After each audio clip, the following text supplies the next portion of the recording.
We must understand that this is the official position of the department, that it is their intention to move to a position of making not only exports, but imports, certification, licensing, permits of all other kinds in the agricultural sector, subject to BEE and racial requirements.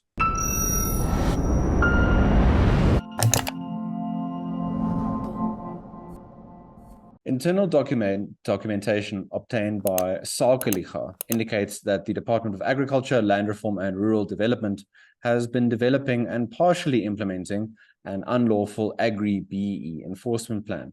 Now, in the context of recent discussions around export permits for South African exporters, especially farmers, of course, we thought it very important to highlight this new research and analysis from Sakeliga. Joining me to unpack is CEO of Sakeliga, Piet le Roux, once again back at the CRA YouTube channel. Piet, thanks so much for your time with us for this week. Just to start off with, what sort of gave prompt to looking at these regulations? Was it something maybe that you've been looking at for a while now, and then the recent government gazettes prompted a real deep dive into what exactly the department is busy with? Chris, the department has confidential internal plans called the AgriBEE plan and the AgriBEE enforcement guidelines, and for several years knowledge about this wasn't widely distributed, but we've obtained these documents through a PIA request, and the department was very resistant to providing them to us, but after a legal process, we obtained them. These documents shed light on what was some controversy last week when one or two government gazette notices were published, and in these notices, there was a stipulation that BEE certificates and BEE would be taken into consideration as one of several points for a subsection of exports, agri-exports in South Africa.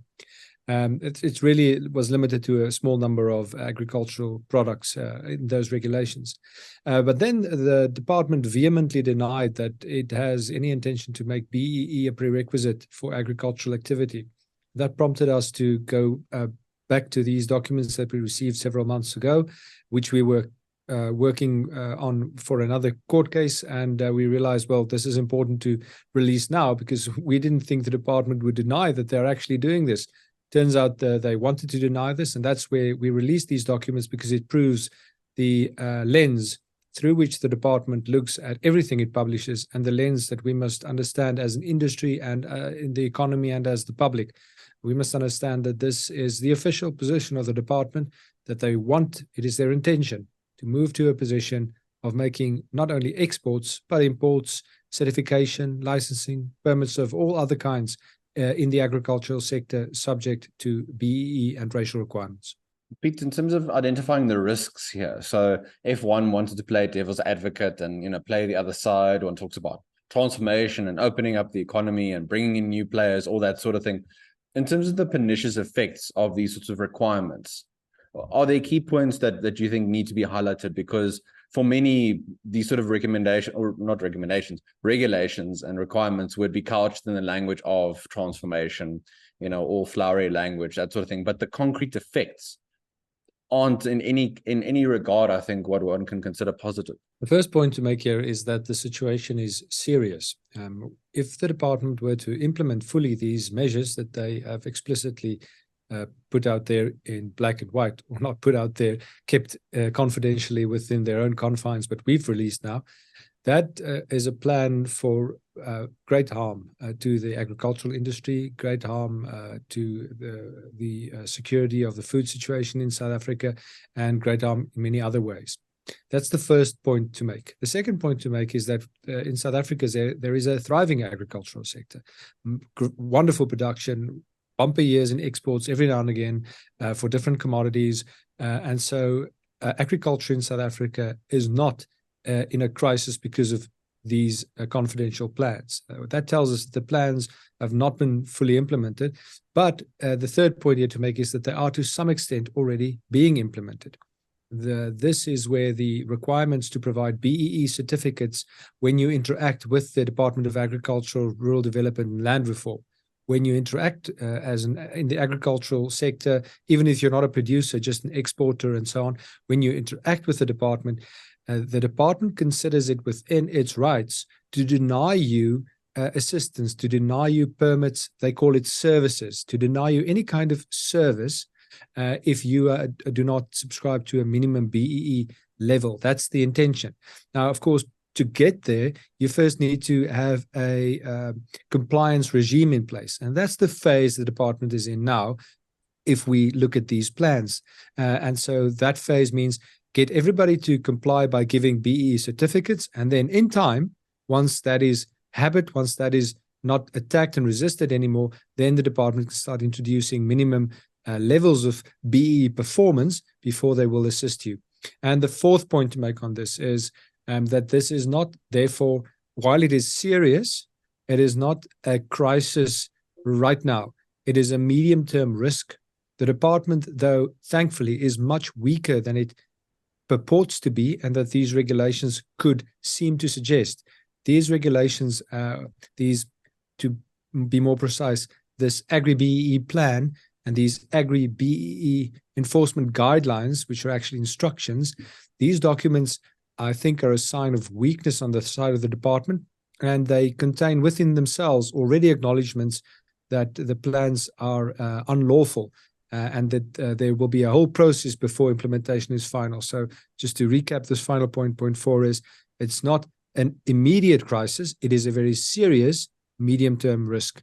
But neither Sakeliga nor, I suspect, industry role players and many others will stand for it. So there's much to be done about it.